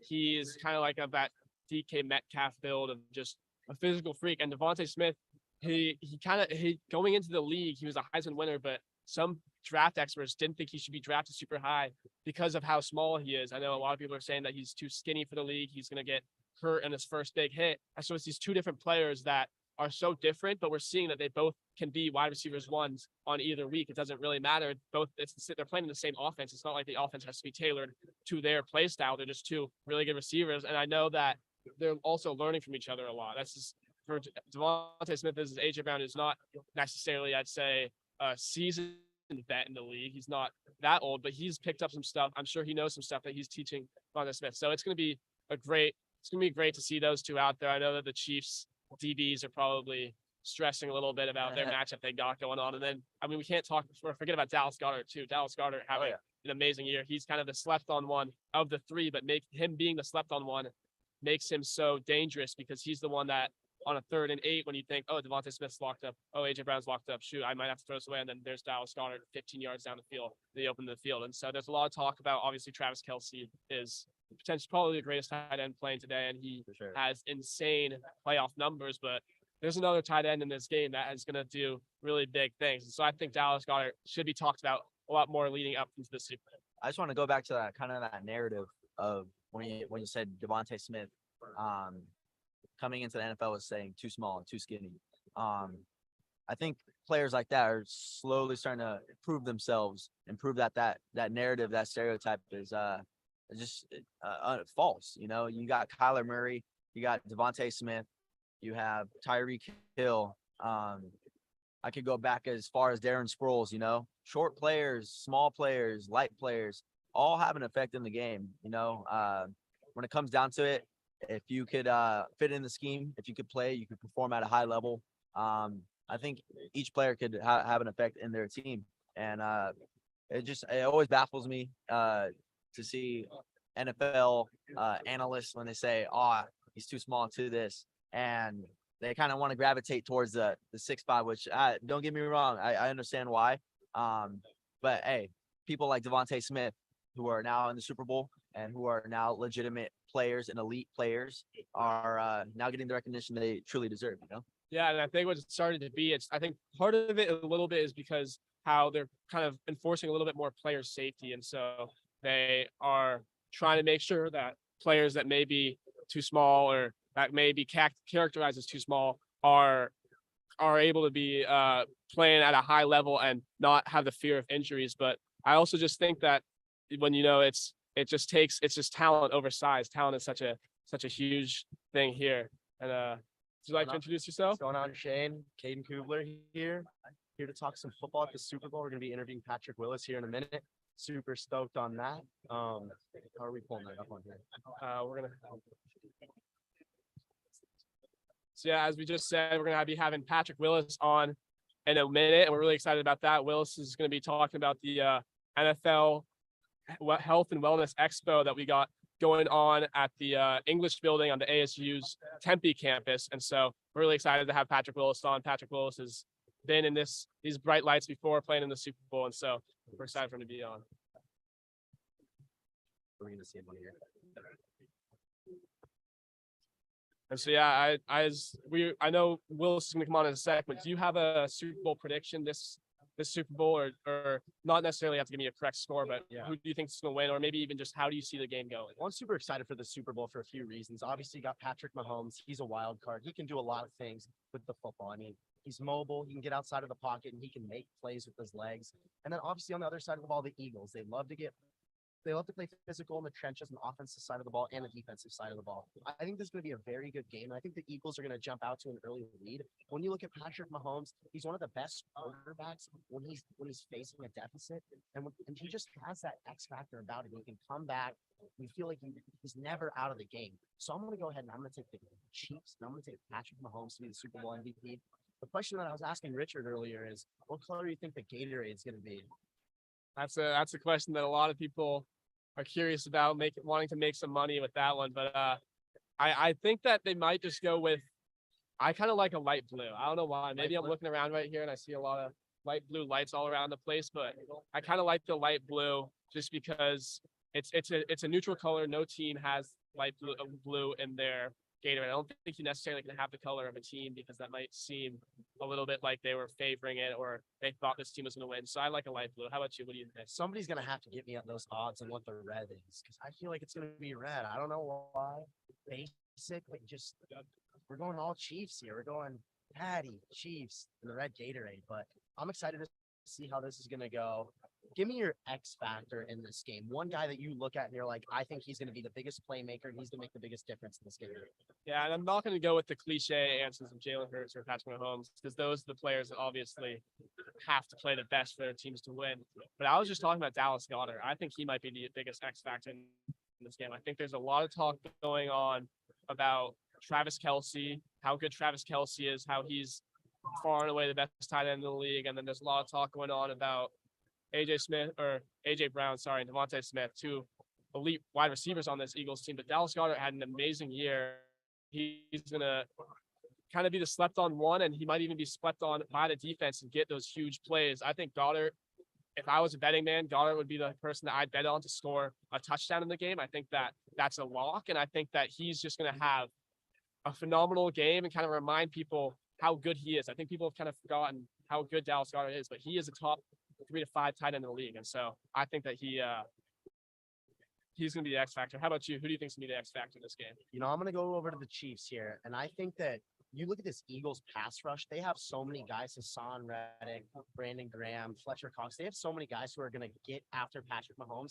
I'm looking at Orlando Brown, the left tackle for the Chiefs. He's protecting Patrick Mahomes' blind side. He's going to need to have a monster game in order to keep Patty up on his feet, in order to keep him making plays. You know, we don't exactly know the health of everybody in that receiving room in terms of Kadarius Toney and these other guys, but I think that if you can give Patrick Mahomes time, because the Eagles are going to come after him. They love to get after the quarterback. They're the highest sack count team in the NFL. So when you look at that, I'm looking at Orlando Brown and saying, if you do your job, you're giving your team a great chance to win. But I'm super excited to watch this game. I think it's going to be an awesome game. I think it's going to be close. I think that when you look at in terms of top to bottom rosters in the NFL, I think the Eagles have the best roster in the NFL. But I think that when you look at the Chiefs, Patrick Mahomes, what he can do, he was able to make it out of the AFC gauntlet. Joe Burrow, Josh Allen, Justin Herbert, Trevor Lawrence, all these guys. And they're going to continue to get better every year. And that's why I think the AFC is going to be so fun to watch every year. But Patrick Mahomes, he's just a playmaker. But, you know, we've been talking about the Super Bowl a lot because we're here. But let's talk about the offseason a little bit. I know there's some big things going on. Obviously, the Bills lost, and there's a ton of controversy going on over there. Is the Super Bowl window shut? And then the Ravens. Should they pay Lamar Jackson? Let me know what you think. I think for the Ravens, I think that they have to pay Lamar Jackson. I think that you don't get a quarterback with his talent that often, and when you have one that his talent so young, and they've kind of built this team around him for the past couple of years, you have to pay him. It doesn't really matter how much you're paying, and he's proven that he's that good. So I think that he's a player that you have to pay. But there are a lot of teams out there that have to have a big. This is a make it or break it offseason. I think, as you were saying, the Bills, they've been the team that everybody's like, this is their year, and then it doesn't really turn out to be their year. And so they're a team that I think has to make a big splash, which is surprising coming from a team that a lot of people thought were going to be the Super Bowl favorites this year. They have so much talent, but I do think they're going to have to be a big splash. I think the Niners are another team that they seem to have the roster, but their offseason is just all about a quarterback situation. What they're going to do? Are they it seems like they're getting rid of Jimmy Garoppolo. They're going to roll with their two quarterbacks, but do they even think about maybe bringing in another quarterback who has had less injury, like Derek Carr? I know Tom Brady was floating around the Niners name for a while until he retired, but the Niners are another team that they have to make some offseason moves if they want to keep competing. Because the one thing is the Chiefs and the Eagles, they're not going to get worse as next year. They're just, their quarterbacks are young. The team's good. Like, it's not like this is a team that's kind of a dynasty that's kind of fallen off and it's kind of your turn to go up. It's like, no, you have to make moves to beat the team that beat you this year. And so there's a lot of moves. I think that we're local here in Arizona, and the Cardinals are going to have to do a lot of changes this offseason too, having a little bit of a disappointing season. They got rid of their coach, obviously. So a lot of teams have to make a lot of moves, and I think that there's going to be a lot of big splash moves made. Yeah, speaking of the Arizona Cardinals, I saw today that Sean Payton decided he didn't want to come coach this team because of Kyler Murray. And I think that Kyler Murray, there's a lot of question marks surrounding him. Obviously, he's an undersized quarterback in the league. He's had some injury problems fresh off the 20 ACL. So I think that the Cardinals could be in trouble. But seems like we're gonna be bringing on Patrick Willis here in a second. So yeah, as we were saying, we're talking about Patrick Mahomes a lot, but now we're switching to another Patrick who's had some great plays, and we're going to be talking to Patrick Willis in just a second here, which is very exciting. So we'd like to welcome on Patrick Willis, Hall of Fame finalist in 2023. Patrick Willis, thank you for coming on. And what brings you onto the show? And can you talk a little bit about this NFL Alumni Health and Wellness Expo going on? Yes. So I'm on here campaigning with the NFL Alumni Association on Huddle Up, Let's Talk Obesity campaign. And it's just a campaign that's about bringing awareness to just a healthier lifestyle for former athletes when we're done playing. Hey, Patrick, Caden Kubler here. So thankful that you're able to stop in and give us some time today. Let's talk a little bit of football here. You know, the 49ers off of a very disappointing loss, but they have so much talent all around that roster, especially on the defensive side of the ball. Fred Warner, Alshire, and Dre Greenlaw. Talk to me about your relationship with those guys and what makes that group so special. Yeah, those guys, I mean, they are a special group of guys in how they have played together with one another. I mean, they've been together for about three years now, or something like that. It has been, and just their camaraderie, Dre and Fred. I mean, they play really, really well, and really just that whole defense. And it's unfortunate, but fortunate that they, lost the defensive coordinator this year to become the head coach. But we're always happy for the next man's success. And so D'Amico done a great job with those guys, and they done a great job of playing for him, and just wishing them all the best. And as I was introing you into here, we were talking about how you're a 2023 Hall of Fame finalist. What would it mean to get that gold jacket and be a part of that elite groups of NFL players? Oh man, the Pro Football Hall of Fame is, it's a league of its own. It would be a tremendous honor to be selected into the Pro Football Hall of Fame this year or whenever it may be. And so just grateful for the love, grateful for you guys to hear me.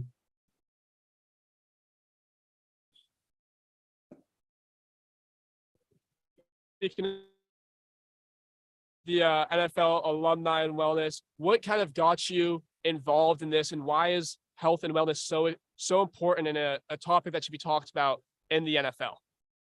Yeah, because it's one of those things that, when we're playing, nobody ever assumes that, when you plan, it's not something that's really a problem as much because you got the lifestyle structure of, waking up each day and working out and having guys, to hold you accountable. But when you finish playing, maybe you don't have that same kind of discipline or that same kind of structure or the same kind of, guys holding you accountable. And so this campaign is really just about bringing awareness that there are others out there, that we're all going through our different challenges, but there's a place that we can talk about it and grow from it. And just the biggest thing is just letting people know that obesity it's a medical disease and not a character flaw. And it's something that, we can do something about. It just, takes one day at a time and the will to put yourself in a better place. And so if you want to learn more about this, you can go to huddleupobesity.org, which is the website. And yeah, just appreciative for everyone who will check it out and have checked it out. That's awesome. Patrick, you played in a Super Bowl. For a guy like Jalen Hurts or anybody else playing in their first Super Bowl, what advice do you have for them to keep a level head? Yeah, it's going to sound kind of like, how do you just say this? But it's kind of like when someone says, just breathe. You're like, what do you mean just breathe? And really, it's just that, you just got to take a deep breath and realize that you are at, on the biggest stage of your career, and it's very tough to get there. Now, they are young guys, so you might think, get back every year, but really I would just say man, go out there and take advantage of this moment, this opportunity, and seize what you've done this far. So. And one last question for you. We have the 49ers hired Steve Wilks as the new defensive coordinator. How do you think that's going to help this Niners defense that is so talented kind of reach that next level? Yeah, like I said, I feel like it's a great hire in the sense that Carolina had a very good defense down there, regardless of what their record was. Their defense played tremendously well, and so that's indicative to the defensive coordinator. And hiring him after having D'Amico Ryans, who for the last few years have had a successful defense each year. I think it's a great hire. Though the team is going to be a little different because I think they're going to have some pieces that are going to be moving on. But getting a good defensive coordinator allows you to bring in some great defensive players who want to play for that defensive coordinator. Patrick, I just want to thank you so much again for joining us here today. We know you're a busy man and we won't keep you too much longer. Do you have any final words for us? No, just I appreciate you all for having me. And again, for anyone who's wanting to learn more about the Huddle Up Let's Talk Obesity campaign, you can go to huddleupobesity.org and you can learn more information. Yeah, that's about it. Well, thank you, Patrick. We really appreciate you coming on. For everybody, that was Patrick Willis, finalist for the Hall of Fame and one of the greatest 49ers of all time. And he was talking about the NFL Alumni Health and Wellness Expedition, which is kicking off today. It's February 8th through the 10th. It's from 10 a.m. to 5 p.m. in the Civic Space Park right down here in downtown Phoenix. We got live music with a DJ, pickleball showcase, a barbecue, 40 health space vendors, and we have some big name Hall of Famers going to be there too. So if you're interested in that, make sure to check it out. And thanks again to Patrick Willis for coming on and talking to us. Thank you so much, Patrick. I appreciate it. Hey, what about you guys? Who you going for? I think in this game, I'm a Niners fan by heart. I'm from the Bay Area, but in this game, I think Mahomes is too special. And I saw in 2019, Mahomes kind of broke my heart on that one, but it's just, you see that the game's never done with Mahomes. And so I think Mahomes might take this one. Yeah, I also think that Mahomes is just that wild card. He's got that X factor about him. I mean, Philly, they love to play physical up front, but Patrick Mahomes, there's something about him. But Patrick, I just wanted to tell you, growing up, my mom was a massive Niners fan, and we always had your games on the TV and just watching you fly around the field. You're just an unbelievable player to watch. So thank you so much for being on. Oh man, I appreciate that. Thank you guys again for having me, and all the best to you guys. Thank you, man. You too. Have a good one. Thank you. Thank you. That about wraps it up here from Radio Row with KCAA. Thank you guys for all listening for the past 2 hours. And I know that we'll be going on tomorrow and Friday. We have some even more guests coming on then. So make sure you check us out again. And final game prediction, just right one more time, just so we know. Final game prediction. I got the Kansas City Chiefs coming back late in the fourth quarter. Give me Patrick Mahomes as the Super Bowl MVP.